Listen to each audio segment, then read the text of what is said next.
Hey, greetings, church. It's Kevin Duclairon. I am here at the Multnomah County Library, and I'm going to show you where I'm sitting.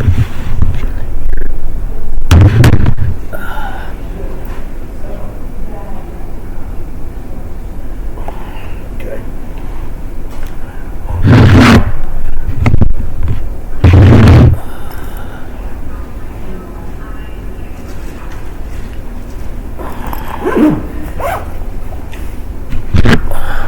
Apparently I was here and I blacked out for a little bit. This is the room here behind me. There's not too many people. And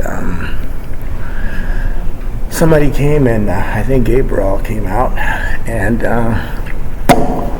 did one of those ordeals while I was sitting right over there in that chair in front of all those people. So when I woke up, that was not good, you know. I had just come back from the Portland Police Department and dealt with the issue. And here it is again, and I was upstairs trying to contemplate whether or not to print out some pictures of sort of like make a collage picture of a bodybuilding woman and a woman doing martial arts, and another woman carrying a sort of like one of those AK-47, rifles, revolvers. And then when I got to the African women, the elderly women, I couldn't, for the life of me, I couldn't put one of the old black women. I couldn't put one of the old black women on the poster, and sort of like I was being nudged by Melinda not to do it. Why did I go to the Multnomah County Courthouse or Justice Center again to preach the message? Yesterday, the poster that I just had raped and abused.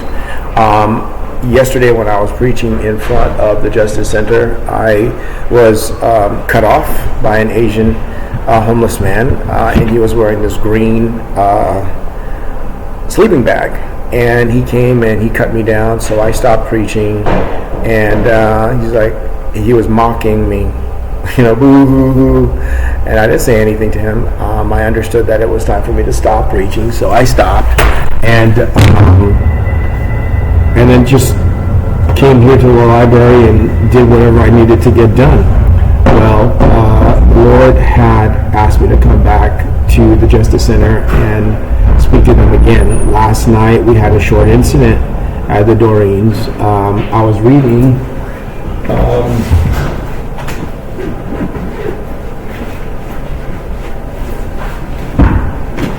I was reading this packet here from the Rosewood apartment, and at the end of the packet there is a statement here, and the statement basically was just to defend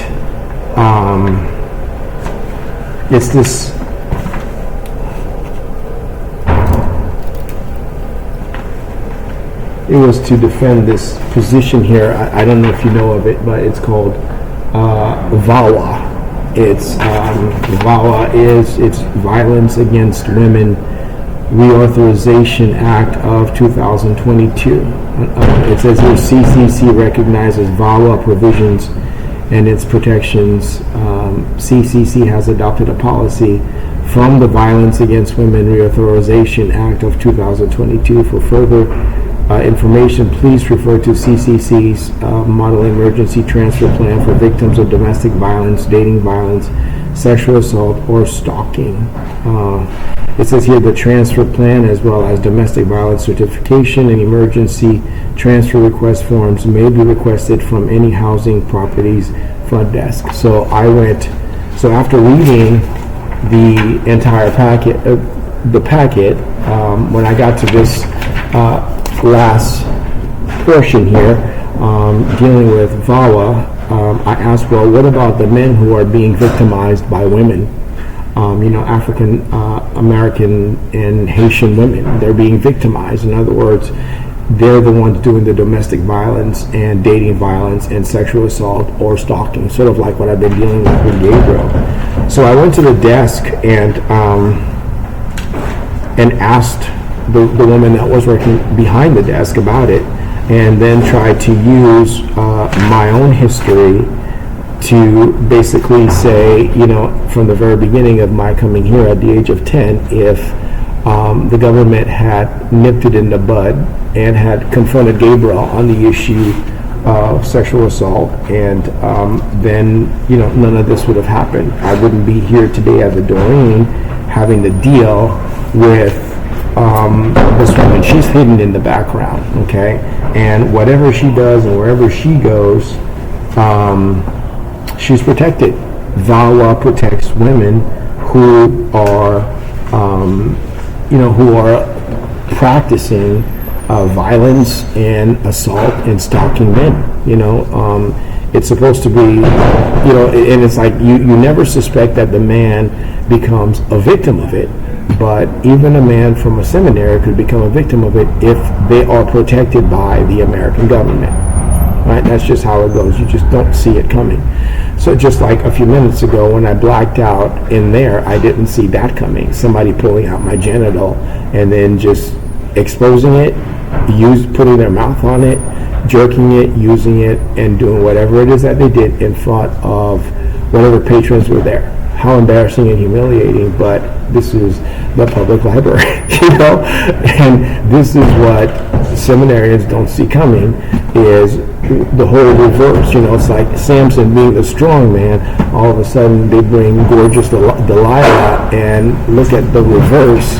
What happens? The reverse, he falls asleep, she chops off his hair, and now he's what? He's like putty in her hands. Didn't see that coming, right? So, people don't underestimate women, but women are not as weak as they think. So I went online there and upstairs, and of course, when I was talking to them last night, what happened was that the worker got pissed off. The worker was a Gabriel Franklin representative. He was a Hispanic, and he got angry at the fact that I brought up my history. If he's a Gabriel and I'm describing what had happened at the age of 10 with they started me early on the sex track. If all of that had come to a halt right then and there, I wouldn't be here now dealing with this issue. And of course, I just dealt with it. You know what I mean? And I'm feeling it in my body. And it's like, okay, God, what are you saying here? Okay, I had cold feet when it was time for me to choose one of those people and to print it, and I couldn't do it. But now it's like, no cold feet, Kevin. You gotta turn the beast over to the situation. Okay. So anyway, last night the Spanish guy and I got into it. And he felt that I was offending the woman by bringing up the issue of sex. Anytime you bring the issue of sex up in any kind of setting, people go crazy. You got to be able to talk to them in the sex language, very sort of like hidden. It has to be a sort of like the hidden language. You can't bring it up because people take offense. And then it's like, well, what am I supposed to do? How am I supposed to respond to this sort of thing? That's being done to me right there in the day room of the Doreen's, right there in the bed, in the bunk where I'm sleeping. You got a guy up above you, a guy across from you, and another guy, and here's this woman coming in, and with a needle or with a syringe, and just buffeting you in front of these people. And when you wake up, there's nobody there. And it's like it never even happened. So anyway, VAWA is the opposite. It's the protection for the women, but there's no protection for the men. So I walked away from the desk kind of angry. So I went back to the Justice Center and finished a sermon that I had begun yesterday, and saying, hey, what about us guys? We're not under we're getting no protection whatsoever. We're being cut down by these women, and they're passing on their STDs. They're being given permission to use us. Is there any protection for us? So I spoke to them. I used the sign. I also used this. and basically to explain to them, this is where I was coming from when I was talking to this man. I had no intention whatsoever to come on to this woman, to talk about sex with this woman. I simply was using, the reason why I went in this direction was because immigration had given us a law, and the law of immigration, hold on.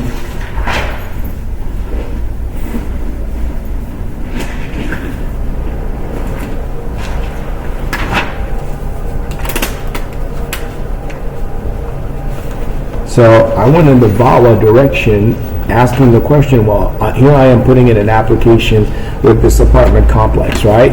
And what did I just get done dealing with the Gretchen Kafora Commons, West Shore apartment, Bush Hotel in Seattle?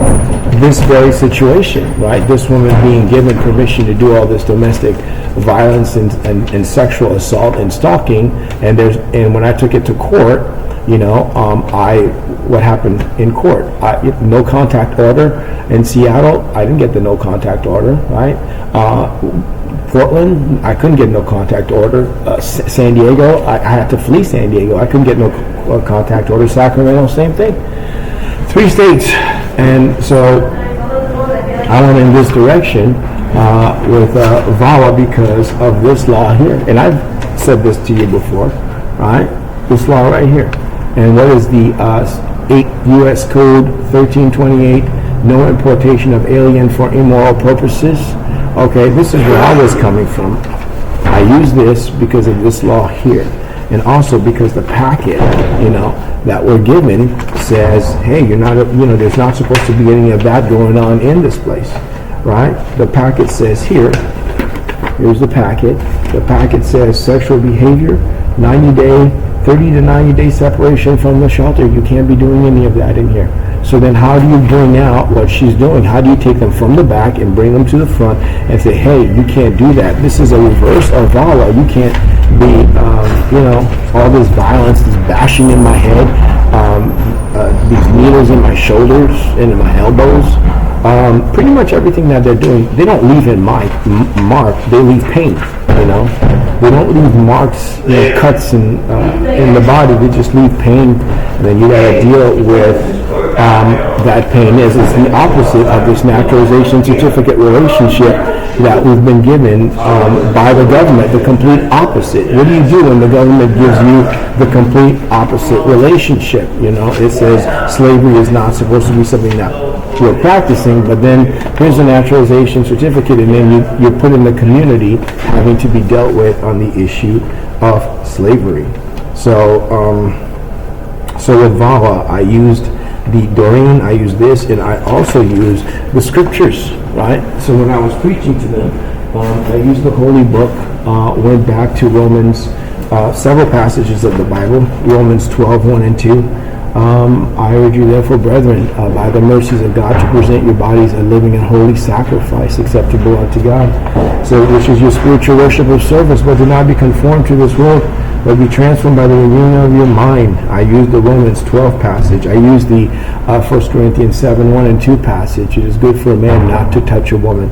So I hit a lot of scriptures, and basically to bring the people back to the Word of God and say to them, this is who we are in the church. I took them back to 1 Timothy 4 and spoke to them for probably a good 15, 20 minutes. And then went inside afterward and spoke to the desk clerk and explained to the desk clerk to basically, explain that the hits continue, at the Dorries, the hits continue as they always have. Make sure that the officer, Officer Queensland, notes it in his report, that it's the same report every single day. And there's no resolution here, I read to them from 1 Timothy 4:6, basically have nothing to do with worldly fables fit for old women. On the other hand, discipline yourself for the purpose of godliness. It's sort of like a catch-22, you're preaching one thing and you're preaching one thing and living the other, So anyway, that was the morning. That was the morning. I'm still waiting for them to, I guess they have to turn over the apartment with painting and cleaning, and until all of that is done, it's not available for me to move in. It takes a while, and I guess maintenance, whoever it is that's doing it, has to do it. But in any case, that's a synopsis of what has happened. And when I came in here this afternoon, after eating lunch and went upstairs, I didn't know that was going to happen. I was trying to do this poster to present the whole thing, but to show you, to basically show you that there's another side to women.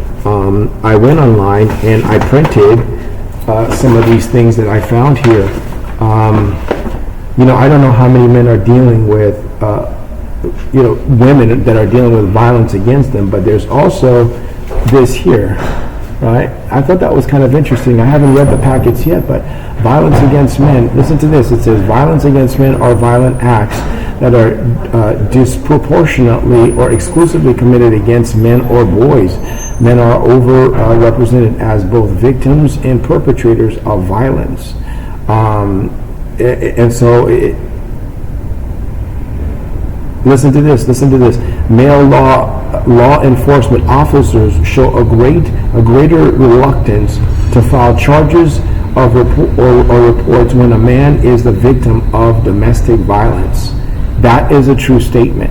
You understand? It says the use of stereotypes by law enforcement is a recognized issue.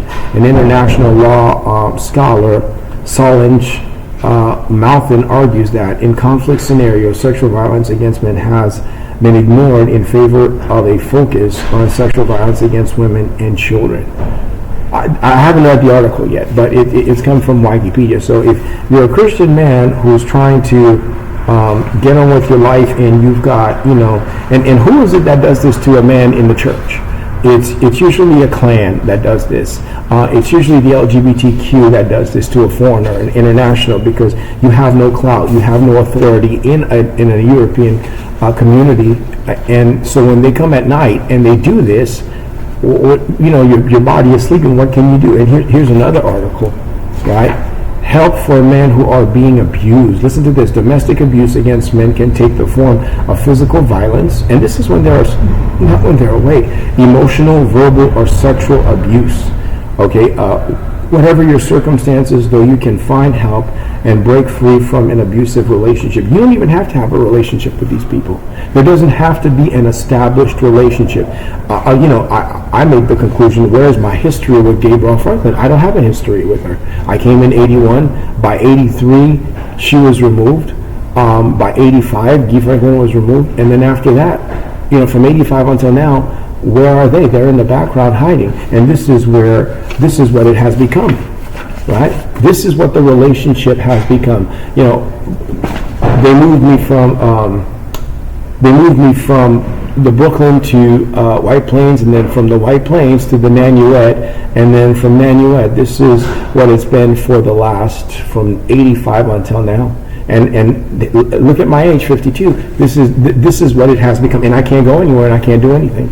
And it just happened a few minutes ago in this library. And and here it says again, domestic violence against men, right? And it says.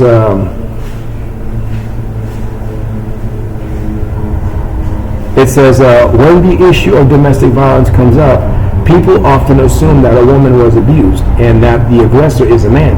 Although this is true in most cases, domestic violence against men is also common. It says against men covers a broad range of violent acts. It comes in any form of abuse, such as physical abuse, emotional abuse, sexual abuse, or financial abuse. In other words, they come, they sexually assault you, and then they take your money. And it's not just a woman by herself. It is a community that does this. You understand me, church? It is a community that sits in the background and that protects the woman. It is a community that escorts her. So in other words, your enemy is not just the woman, but it's all those that are behind her. It could be the police department.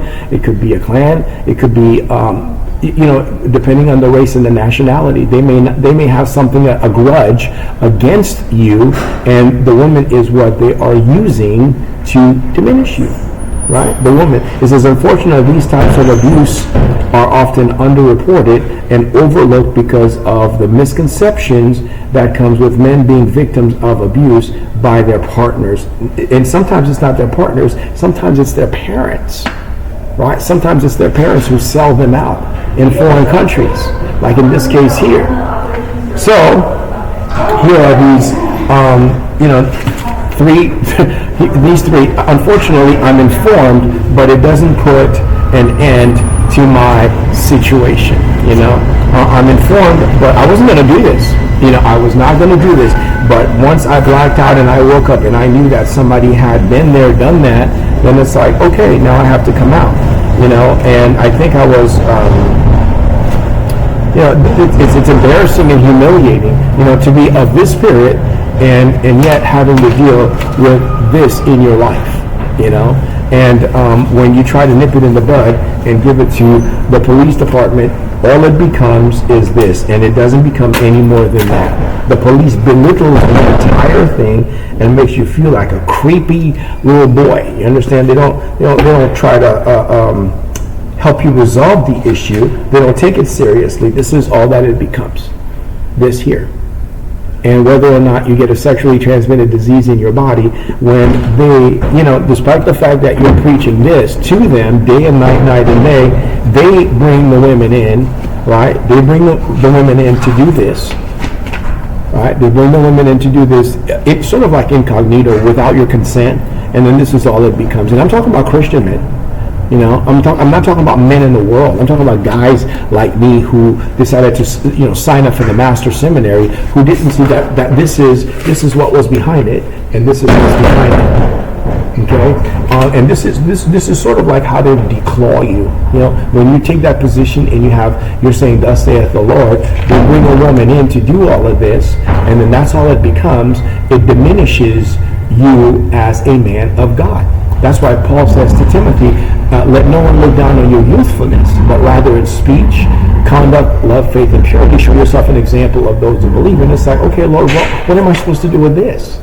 And it's like, here is this woman who is aged, who's being used by the police, who's being used by Windsor, who's being used by her own people or whoever, and this is what they're doing, right? This is what they're doing, and this is what it becomes. And it doesn't go any further than this. Because you can't prove it. How are you going to prove it? Nobody's going to stand with a man who has this as an issue, right? And you can't go throw a fist with another man because it's not another man that you're dealing with. It's a female, right? So, something for you to pray about and to consider when men are in your leadership, under your leadership in ministries, and dealing with women who are doing this to them. Women who are like Delilah, women who are like Athaliah, women who are like Jezebel, and what is it that Jezebel did? Jezebel, opened her mouth and made a false accusation and hired a couple of men to give it to Naboth. And they did, and they took his life for it. So sometimes you depending on the position of the woman herself, you just don't know.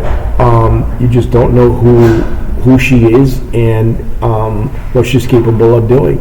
One's a whore, Delilah, and the other one's a queen. So from the whore to the queen, you just don't know what you're going to be dealing with. And then of course Potiphar's wife, the slave owner, right? You just don't know. So this is what comes with it, unfortunately. When you take a biblical position and you go into the direction of a seminary, that's what your life becomes. Sometimes it's violent. They let you get that MDiv degree and you become a pastor, and then they walk in blaring with a revolver and gun down your pastoral staff, gun you down, and kill your members. Sort of like the African American church that's out in, I don't remember what state it is, but they were having Bible study, and then somebody walked in, I think his name was Dylan Roof, just walked in and just, the complete opposite, of this right here, Right? There's nobody hiding in the shadow. They just come in through the front door and just let you have the real response as an African family. In other words, we don't want your leadership. We don't want your authority. So in my case, being that I'm a foreigner, they went this way with me. They had a little bit of mercy because I'm the ignoramus who came out of Port-au-Prince. But, when you're the African-American community and you've been dealing with these people for 200 years, they just let you have the real response. They don't come in through the back door. They come in through the front door. And when they come in through the front door, it's with a gun, not with a girl. It's not with like an elderly woman like Gabriel who didn't see this coming, but I didn't see it coming either. I didn't know I was going to black out. So it's like, I just dealt with this at the police department, and here it is again. So it's kind of embarrassing, Anyway, bringing you up to date where things are at. This whole body here is falling apart, and my testimony has just been washed away. I didn't see it coming, and so this is where it's at right now. On March 19th, Tuesday, March 19th, 2024. I'm at the Portland Public Library. I'm not upstairs. I'm down here. I was on my way out the door, and maybe I should have just walked out the door. None of this would have happened. But, God puts things on your plate that you're not expecting, and you have to be a godly man at all times, practicing godliness and responding, and I wanted to expose them, and I couldn't do it. So, any case, you keep me in your prayers, and I will talk to you at a later time. Okay, God bless.